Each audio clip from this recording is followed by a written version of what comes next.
नाही आता ही लावली आहे का लावण्यात आली असा जनतेच्या मनात संशय येईलच ना.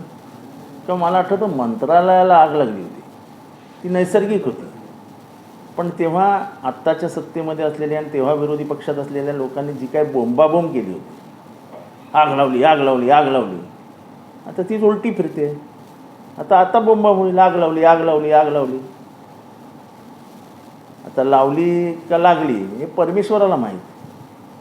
पण कालचक्र आहे, उलटं फिरून आलं ना. म्हणजे शॉर्ट सर्किटमुळे लागलेली मंत्रालयाला आग ही जणू काय त्यावेळचे मुख्यमंत्री यांनीच जाऊन वरती 6व्या माळ्यावर लावली होती, अशीच बोंबाबोंब त्यावेळेसचे विरोधी पक्षांना आत्ताचे सत्ताधारी करत होते. आता म्हणायला जागा आहे ना, कारण का सगळे त्यांचेच म्हणजे पूर्वी दुसरीकडे असलेले नेते नंतर ईडीत अडकले, ईडीत अडकून नंतर सत्ताधारी पक्षात गेले, आत्ताच्या सत्ताधारी पक्षात. संशयाला जागा आहे, लावली असेल. पण सर ज्यांच्यावरती आरोप होते किंवा बरेच जण सत्तेमध्ये गेले, मग तेच म्हणतो ना मी, बरेच जण सत्तेमध्ये गेल्यावरती ते म्हणजे गंगेत स्नान करून आल्यासारखे झाले. ते म्हणत कुंभमेळ्यामध्ये डुबकी मारली की सगळीच पापं नष्ट होतात, तसं आहे ना ते. काही जण नाराज होते की अजूनपर्यंत आमच्या ईडीचा गुन्हा मागे घेतलेला नाही.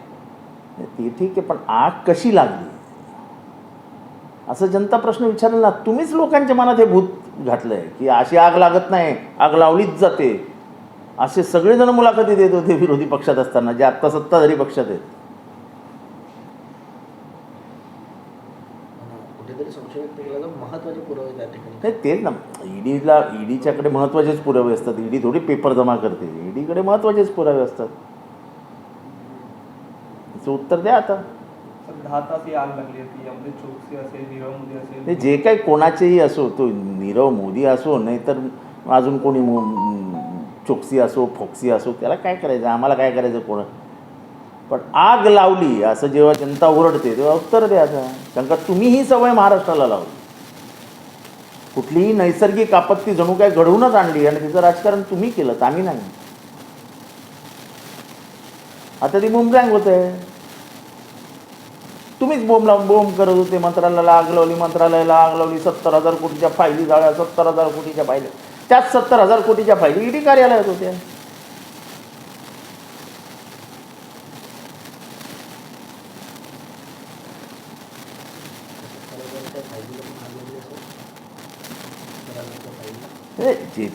ज्याने लावली असेल, लागली नसेल, जे तुम्ही केली की नाही बोंबाबोंब सुरू पहिल्यांदा.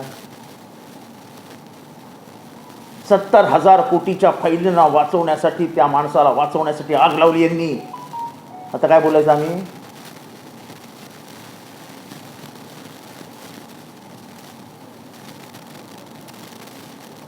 जो मुघलांचा इतिहास आहे तो 7वीच्या पुस्तकातून बघायला असं आहे की इतिहासामधले फेरबदल हे भविष्याची पिढी ही शैक्षणिकदृष्ट्या कमकुवत असेल, त्यांचा इतिहास कच्चा असेल असा प्रयत्न केला जातो. असं आहे की जवळजवळ 400 वर्ष मुघलांचं राज्य या भारतवर्षावर. अनेक लढाया झाल्या, राजपूत लढले, मराठे लढले, जाट लढले. मुघलांशी अनेक जण अनेक परिसरात लढले. मुघलांचा इतिहास बाहेर काढल्यावर पानिपतची लढाई कोणाबरोबर झाली दाखवणार. पहिली पानिपतची लढाई, दुसरी पानिपतची लढाई, तिसरी पानिपतची लढाई, हळदीघाटीची लढाई, असे अनेक लढाया आहेत. ते तुम्ही कोणाबरोबर दाखवणार. कधी दाखवायचे आता शिकवायचंच नाही. हे काय चालू आहे कळत नाही मला. दुसरं महायुद्ध हे नरसंहार करणारं होतं. करोडो लोक मारले गेले. हिटलरचा काळा इतिहास समोर आला. तो जर पुसून टाकला तर दुसरं महायुद्ध झालंच नाही असं सांगावं लागेल.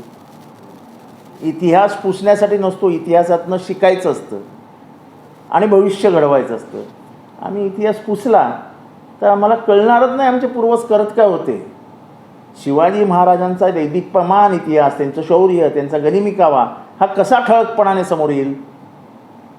त्यांनी शाहिस्ता खानाची जी काय त्याला पळवला लाल महालातनं आणि त्याची बोटं छाटली, हा इतिहास आहे. अफजल खानाला चेचला, हा इतिहास आहे. औरंगजेब पोचूच लागला नाही आमच्या महाराजांपर्यंत, हा इतिहास आहे. दिल्लीच्या दरबारात गेलेले महाराज चकवा देऊन परत आले, हा इतिहास आहे. हा इतिहास कसा काय तुम्ही त्याला रंगरांगोटी करताय, कळत नाही मला काय चालू आहे. जर इतिहासातून मुघलच काढले तर शिवराय लढले बरोबर असं. आता हे मी नेहमीच बोलतो की इतिहासामधनं मोगल काढले तर शिवाजी महाराज लढले कोणाबरोबर? कधी घराच्या बाहेरच पडले नाहीत. काय सांगणार तुम्ही? दुर्दैव आहे की अशा पद्धतीने राजकारण करणं हे या देशाला कुठल्या दिशेला घेऊन चाललं आहे. इतिहास पुसू नका, त्याच्यातच तुमचं उद्याचं भविष्य दडलं आहे. तर मुघल सल्तनत काढून दिल्ली सल्तनत काढून देण्याच्या पुस्तकांमध्ये महाकुंभ असेल, चारधाम यात्रा असेल, मेक इन इंडिया असेल, अशा प्रकारचे उपक्रम टाकलेले आहेत. ठीक आहे, तर काय महाकुंभ यात्रा, डुबकी मारा, पाप धुवा, हाच इतिहास असेल तर लिहा. आता काय आम्ही काय बोलू शकतो? म्हणजे सरकारी योजनांचे सगळे विद्यार्थ्यांना म्हणजे मेक इन इंडिया सारखे सरकारी ज्या योजना आहेत त्यांचे धडे. अरे सरकारी योजना देण्यापेक्षा सैनिकांचा पगार द्या, सैनिक भरती करा. सैनिक भरती न केल्यामुळे पहलगाम झाला. तुमच्याकडे सैन्यच कमी आहे, सैन्याची संख्या कमी आहे. माजी सैनिकांना पगार मिळत नाही, पेन्शन मिळत नाही, त्याच्याबद्दल काहीतरी बोला. हे नको ते धंदे बंद करा.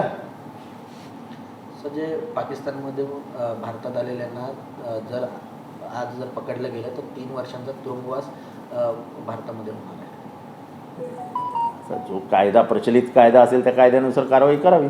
त्यांना कोण नाही म्हणते. पण दरवेळेस पाकिस्तान्यांना पकडतोय. मग यांचे चमचे बच्चे बगल बच्चे हे कुठल्या तरी भागात जाणार, तिथे पाकिस्तान्यांना शोधत बसणार आणि तिथे नाटक करणार. हे चालूच असतं ना यांचं. आपलं राजकारण करताना विकासावरती बोलायचंच नाही, नको त्या विषयांवर बोलून इथलं माहोल खराब करण्याचं काम चालू आहे. उपाशी मिलो तरी चालेल, पण पाकिस्तान्यांना मारा ना. एवढे वर्ष काय झोपला होतात काय? तुमच्या दादा सत्ता गेली 15 वर्ष. के कार्यालय में आग लगी थी और इसमें जो मुझे याद है कि कुछ साल पहले मंत्रालय में आग लगी थी. माहौल ऐसा तैयार किया था कि मानो पेट्रोल का डब्बा लेके मुख्यमंत्री मंत्रालय गए और एक लाइटर लिया, माचिस ली और अंगार लगाकर बाहर निकल गए. ऐसा माहौल तैयार किया था. इन्होंने ही लगाया 70,000 करोड़ का घोटाला था, उसकी फाइलें जलाई गई और ये इन्होंने ही जलाई है. अब क्या ईडी कार्यालय में 70,000 करोड़ की फाइल थी और आदमी भी तुम्हारे पास है? अब तो क्या तुमने लगाई है अंगार? बोलो अभी. नीरव मोदी को बचाने के लिए तुमने लगाई अंगार, चोकसी को बचाने के लिए तुमने लगाई अंगार. काले चक्र है भैया, काले चक्र. जो तुमने बोया था आज फिर से बाहर आया. शक की गुंजाइश बिल्कुल साफ है. अंगार किसने लगाई? सब बड़ी बड़ी फाइलें जल गई है. जवाब कौन देगा? दो अभी जवाब. जिस प्रकार से देखा जाए जो विपक्ष में थे उनके ऊपर ईडी की कार्रवाई चल रही थी, वो अभी सत्ता में आ गए हैं और उनकी उसके बारे में हमें बात नहीं करना, क्योंकि इनकी वॉशिंग मशीन है. जिसको भी लेते धो के ऐसा उसको टॉवल बिवल से पोंछ के साफ करके बाहर रख देते. तो इनका जो कारखाना है वो बहुत ज़बरदस्त कारखाना है. बहुत इम्पोर्टेंट फाइल थी. नहीं अभी देखो ऐसा आग लगी कैसे, हमें तो पता नहीं, लेकिन हम तो बात करेंगे ही ना. जो तुमने बात कही वो ये हम कर रहे हैं. जब मंत्रालय में आग लगी थी तो तुम बोल रहे थे 70,000 करोड़ का घोटाला दबाने के लिए अंगार लगा दी. तो आप किसको बचाने के लिए आपने अंगार लगाया? बोलो अभी. सर, ये काश्मीर अटैक के ऊपर 1 हफ्ता पूरा हो चुका है. माफ़ी तो मांगी गई पर जवाबदारी किसी ने ली नहीं. ये जिम्मेदारी लेंगे भी नहीं. ये भगोड़े है. जिम्मेदारी लेने के लिए दिल लगता है, दिल. 26/11 के बाद मुख्यमंत्री विलासराव देशमुख का इस्तीफा हुआ. यहाँ के गृह मंत्री RR पाटिल का इस्तीफा हुआ. उत्तर शिवराज पाटिल का इस्तीफा हुआ.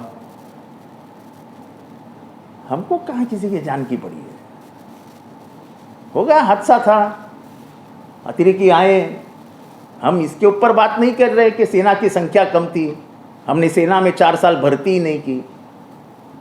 हम इसके ऊपर बात नहीं कर रहे कि सेना का जो पेंशन स्कीम है हमने बंद करके रखी, उनको झूठे वादे करते रहते हैं.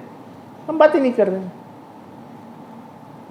हमको तो सामाजिक योजना जिससे वोट मिलते हैं उसके ऊपर पैसे फेंकने हैं. हमको क्या लेना देना है सेना बिना, भगा उनको, मरने दो लोगों को, क्या फर्क गिरता है, हमको जिम्मेदारी भी नहीं लेनी है। सर मुगल का इतिहास जो है वो मुगल का इतिहास निकाल के शिवाजी महाराज क्या कर रहे थे? जब इतिहास 10 साल के पास 100 साल के पास पूछा जाएगा और अगर किताबों के पन्ने पे नहीं रहेगा तो आने वाली नस्ल शिवाजी महाराज के बारे में क्या बताएंगे कि लाल महल में शाहिस्ते खान को शिवाजी महाराज ने कैसे भगाया, ये शाहिस्ते खान कौन था, ऐसे बच्चे पूछेंगे बाद में। अफजल खान को मार के उसके जो वकील थे कुलकर्णी, कृष्णा कुलकर्णी, उसको मार के जो इतिहास लिखा गया वो पूछा जाएगा, क्या बताएंगे आप आने वाली नस्ल को 100 साल के बाद? जो उसकी कब्र है वहाँ पे, उसके बारे में क्या बताएंगे? औरंगजेब की कब्र है, औरंगजेब क्यों आया था औरंगाबाद खुलताबाद में, क्या घूमने आया था क्या शहर? आप अपने ही राजाओं का इतिहास खत्म कर रहे हो, मुगलों का इतिहास नहीं खत्म होता है। हल्दी घाटी में जब महाराणा प्रताप लड़े थे, 3 पानीपत के युद्ध हुए, तीनों मुगल के साथ हुए, तो क्या पानीपत के युद्ध निकाल के पानीपत में लड़ाई नहीं हुई ऐसे बताएंगे क्या आप? ये जो कुछ चालू है अच्छा है देश के लिए, देश का भला हो रहा है। भविष्य में हमारा शौर्य ही निकल जाएगा तो हम कायर करके पेश हो जाएंगे।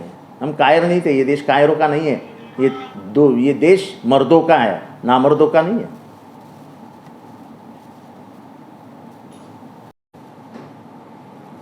सर लाडक्या बहिणींना 1500 नंतर 2100 रुपये देणार असं सत्ताधारी म्हणत होते, परंतु आता लाडक्या बहिणींना 2100 रुपये देण्याचं कोणीही जाहीर इतके खोटारडी माणसं सत्तेत आली आहेत की ज्या लाडक्या बहिणींमुळे ते सत्तेत गेले होते त्या लाडक्या बहिणींचा विसर या भावांना पडलाय। इतके खोटारडे भाव दुसऱ्या जगात नसतील हो।